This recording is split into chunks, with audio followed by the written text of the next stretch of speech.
ପିଲାମାନେ ତୁମ ସମସ୍ତଙ୍କୁ ମୋର ଏହି ୟୁଟ୍ୟୁବ୍ ଚ୍ୟାନେଲକୁ ସ୍ୱାଗତ। ଆଜି ଆମେ ଭାରତର ଭୌଗୋଳିକ ବିବିଧତା ବିଷୟରେ ପଢ଼ିବା, ଯାହାକି ସପ୍ତମ ଶ୍ରେଣୀର ଭୂଗୋଳରେ ଅଛି। ଯଦି ମୋର ଆଜିର କ୍ଲାସ୍ଟି ତୁମମାନଙ୍କୁ ଭଲ ଲାଗିଥାଏ ତେବେ ଲାଇକ୍ ଓ ସବସ୍କ୍ରାଇବ୍ କରିବାକୁ ଭୁଲିବନି। ତ ପ୍ରଥମ ପଏଣ୍ଟଟି ଆମେ ଦେଖିବା। ଶ୍ରୀ ଅରବିନ୍ଦଙ୍କ ମତରେ ଆମ ଦେଶ ଭାରତ ଭୌଗୋଳିକ ଦୃଷ୍ଟିକୋଣରୁ ଅନ୍ୟ ଦେଶମାନଙ୍କଠାରୁ ପୃଥକ୍ ଏବଂ ତାହା ହିଁ ଭାରତକୁ ଏକ ନିର୍ଦ୍ଦିଷ୍ଟ ଜାତୀୟ ପରିଚୟ ପ୍ରଦାନ କରିଛି। ତ ଆମ ଦେଶ ଭାରତ ଯଦି ଆମେ ଭୌଗୋଳିକ ଦୃଷ୍ଟିକୋଣରୁ ଦେଖିବା ତାହେଲେ ଅନ୍ୟ ଦେଶମାନଙ୍କଠାରୁ ପୃଥକ ଅର୍ଥ କ'ଣ ପିଲେ? ଅଲଗା।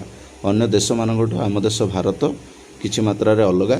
କଥାରେ କୁହାଯାଏ ଯାହା ନାହିଁ ଭାରତେ ତାହା ନାହିଁ ଜଗତେ। ତେଣୁ ଭାରତରେ ସବୁ ପ୍ରକାରର ଭୌଗୋଳିକ ସ୍ଥିତି ରହିଛି, ଯାହାକି ଭାରତକୁ ଅନ୍ୟ ଦେଶମାନଙ୍କଠାରୁ ଏକ ନିର୍ଦ୍ଦିଷ୍ଟ ପରିଚୟ ପ୍ରଦାନ କରିଥାଏ। ଏହା ଥିଲା ପ୍ରଥମ ପଏଣ୍ଟଟି। ଏହାପରେ ଆମେ ଯିବା ଦ୍ୱିତୀୟ ପଏଣ୍ଟକୁ ଡିସ୍କସନ୍ କରିବା। ଦ୍ୱିତୀୟ ପଏଣ୍ଟରେ ଅଛି ପିଲେ ଦେଖ, ଭାରତର ପ୍ରଥମ ମହାକାଶଚାରୀ କିଏ? ଶ୍ରୀ ରାକେଶ ଶର୍ମା। ରାକେଶ ଶର୍ମା ହେଉଛନ୍ତି ଭାରତର ପ୍ରଥମ ମହାକାଶଚାରୀ, ଯିଏକି 1984 ମସିହାରେ ମହାକାଶକୁ ଯାତ୍ରା କରିଥିଲେ। ଆଉ ସେତେବେଳେ ଆମ ଭାରତର ପ୍ରଧାନମନ୍ତ୍ରୀ କିଏ ଥିଲେ ପିଲେ? ଭାରତର ପ୍ରଧାନମନ୍ତ୍ରୀ ଥିଲେ ଶ୍ରୀମତୀ ଇନ୍ଦିରା ଗାନ୍ଧୀ।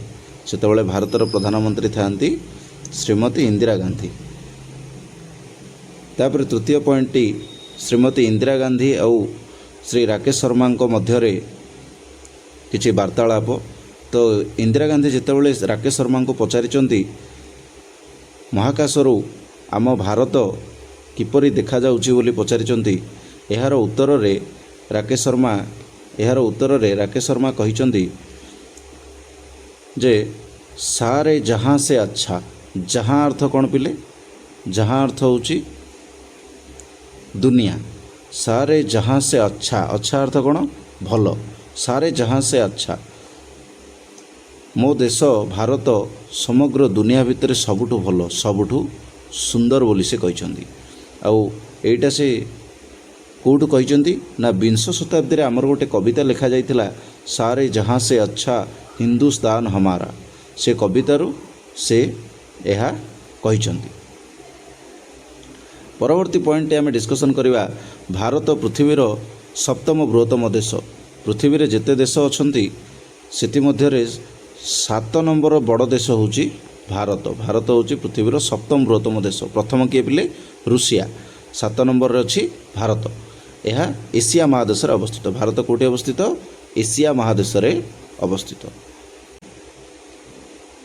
ତା ପରବର୍ତ୍ତୀ ପଏଣ୍ଟଟି ଆମେ ଡିସ୍କସନ୍ କରିବା। ଭାରତର ପଡ଼ୋଶୀ ଦେଶ ହେଉଛନ୍ତି କିଏ?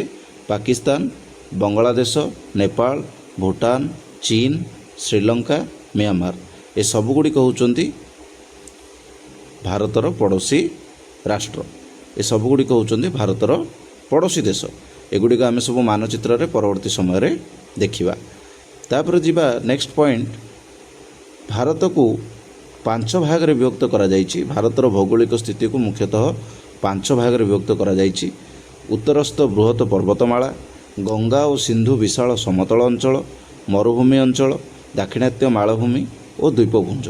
ଏହିପରି 5 ଭାଗରେ। ଉତ୍ତରସ୍ଥ ବୃହତ ପର୍ବତମାଳାରେ ରହିଲା ହିମାଳୟ ପର୍ବତମାଳା, ଗଙ୍ଗା ଓ ସିନ୍ଧୁ ଉପକୂଳରେ ରହିଥିବା ବିଶାଳ ସମତଳ ଅଞ୍ଚଳ, ଭାରତର ପଶ୍ଚିମରେ ଥିବା ଥର୍ ମରୁଭୂମି ଅଞ୍ଚଳ, ଭାରତର କେନ୍ଦ୍ରରେ ଥିବା ଦାକ୍ଷିଣାତ୍ୟ ମାଳଭୂମି ଓ ଦ୍ୱୀପପୁଞ୍ଜ ଭିତରେ ରହିଲା ଆଣ୍ଡାମାନ ଓ ନିକୋବର ଦ୍ୱୀପପୁଞ୍ଜ ଏବଂ ଲାକ୍ଷାଦ୍ୱୀପ।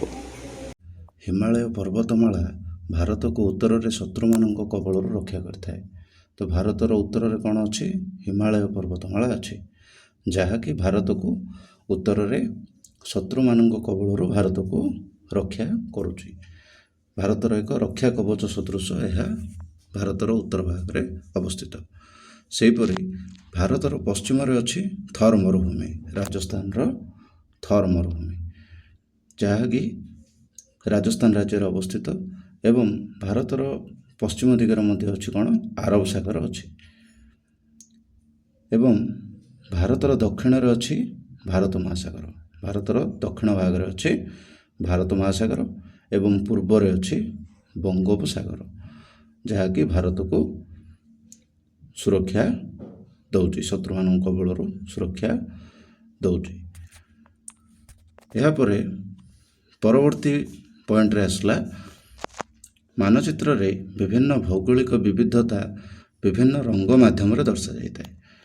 ତ ମାନଚିତ୍ରରେ ଯେଉଁଟାକି ଆମର ଭୌଗୋଳିକ ମାନଚିତ୍ର ଅଛି, ମାନଚିତ୍ରରେ ଯେଉଁ ବିଭିନ୍ନ ପ୍ରକାର ଭୌଗୋଳିକ ବିବିଧତା ଅର୍ଥ ଆମର ଯେଉଁ ରହିଲା 5 ପ୍ରକାରର ସମତଳ ଭୂମି, ମରୁଭୂମି, ଆଉ ରହିଲା ପର୍ବତମାଳା, ଏସବୁ ଗୁଡ଼ିକୁ ବିଭିନ୍ନ ରଙ୍ଗ ମାଧ୍ୟମରେ, ବିଭିନ୍ନ ପ୍ରକାର ରଙ୍ଗ ମାଧ୍ୟମରେ ଦର୍ଶାଯାଇଥାଏ। ତ ଏଗୁଡ଼ିକ ଯାହା ସବୁ ଆମେ ଏବେ ପଏଣ୍ଟ ଗୁଡ଼ିକ ପଢ଼ିଲେ, ଏ ପଏଣ୍ଟ ଗୁଡ଼ିକ ବର୍ତ୍ତମାନ ଆମେ ମାନଚିତ୍ରରୁ କିଛି କିଛି ଜାଣିବା, ମାନଚିତ୍ର ଦେଖି ଆଉ ଟିକେ ଭଲ ଭାବରେ ବୁଝିପାରିବା।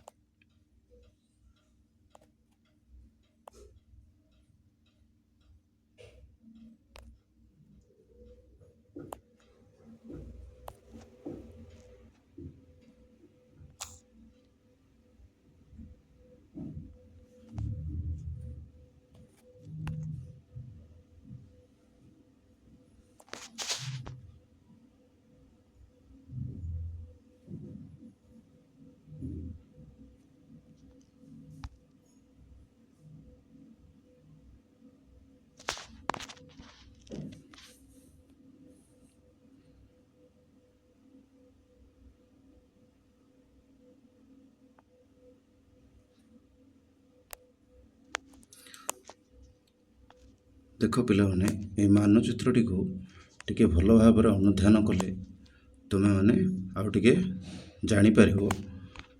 ଦେଖ, ଆମେ ଗୋଟେ ପଏଣ୍ଟରେ ପଢ଼ିଥିଲେ ଯେ ଭାରତ ଏସିଆ ମହାଦେଶରେ ଅବସ୍ଥିତ। ଦେଖିପାରୁଥିବ ତୁମେ এই ଚିତ୍ରରେ, ଏଇଟା ହେଉଛି ଆମର ଏସିଆ ମହାଦେଶ, ଏ ଟୋଟାଲଟା ହେଉଛି ଏସିଆ ମହାଦେଶ, ଆ ମଧ୍ୟରେ ଏଇଟା ହେଉଛି ଭାରତ। ଭାରତ ଏସିଆ ମହାଦେଶରେ ଅବସ୍ଥିତ। ଏସିଆ ମହାଦେଶର ଦକ୍ଷିଣ ଭାଗରେ ଭାରତ ଅବସ୍ଥିତ। ତାପରେ ଦେଖିବା ଆମେ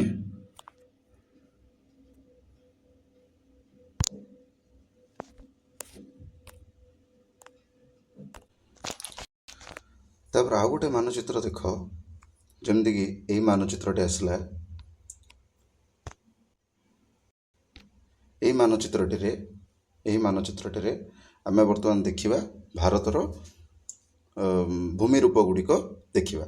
ଯେମିତିକି ଏଇ ଯେଉଁ ବାଦାମୀ ରଙ୍ଗର ଚିହ୍ନ ଦିଆଯାଇଛି, এই ବାଦାମୀ ରଙ୍ଗର ଚିହ୍ନଟା ହେଉଛି ପର୍ବତମାଳା। এই ବାଦାମୀ ରଙ୍ଗର ଚିହ୍ନ ଗୁଡ଼ିକ ହେଉଛି ସବୁ ପର୍ବତମାଳା, ହିମାଳୟ ପର୍ବତମାଳା। ଏ ମଝିରେ ରହିଲା ନେପାଳ, ଏଇଟା ହେଉଛି ନେପାଳ ଦେଶ, ଯିଏକି ଆମର ପଡ଼ୋଶୀ ରାଷ୍ଟ୍ର।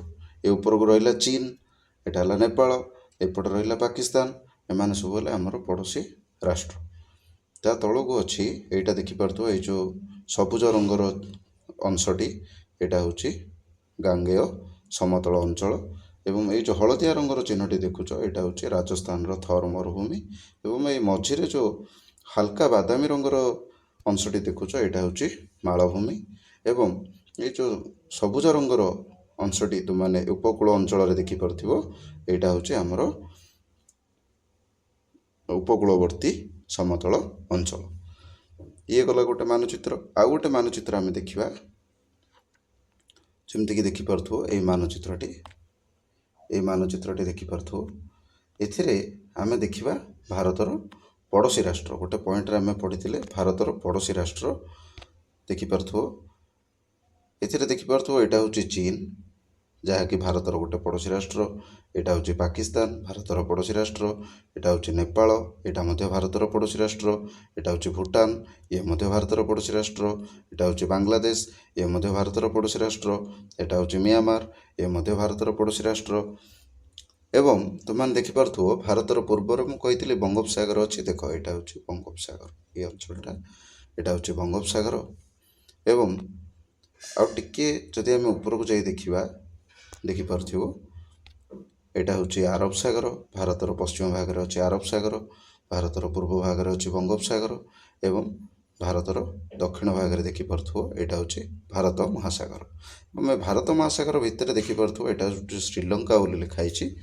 ଏଇଟା ହେଉଛି ଭାରତର ଦରିଆପାରି ପଡ଼ୋଶୀ ରାଷ୍ଟ୍ର ବୋଲି କୁହାଯାଏ। ତ ପିଲାମାନେ, ମୁଁ ଆଶା କରୁଛି ତୁମେମାନେ ସବୁ ବୁଝିପାରିଥିବ ଏହି ପାଠରୁ, ଏହି କ୍ଲାସ୍ଟିରେ ଯାହା ପଢ଼ାଗଲା ତୁମେମାନେ ବୁଝିପାରିଥିବ। ଧନ୍ୟବାଦ।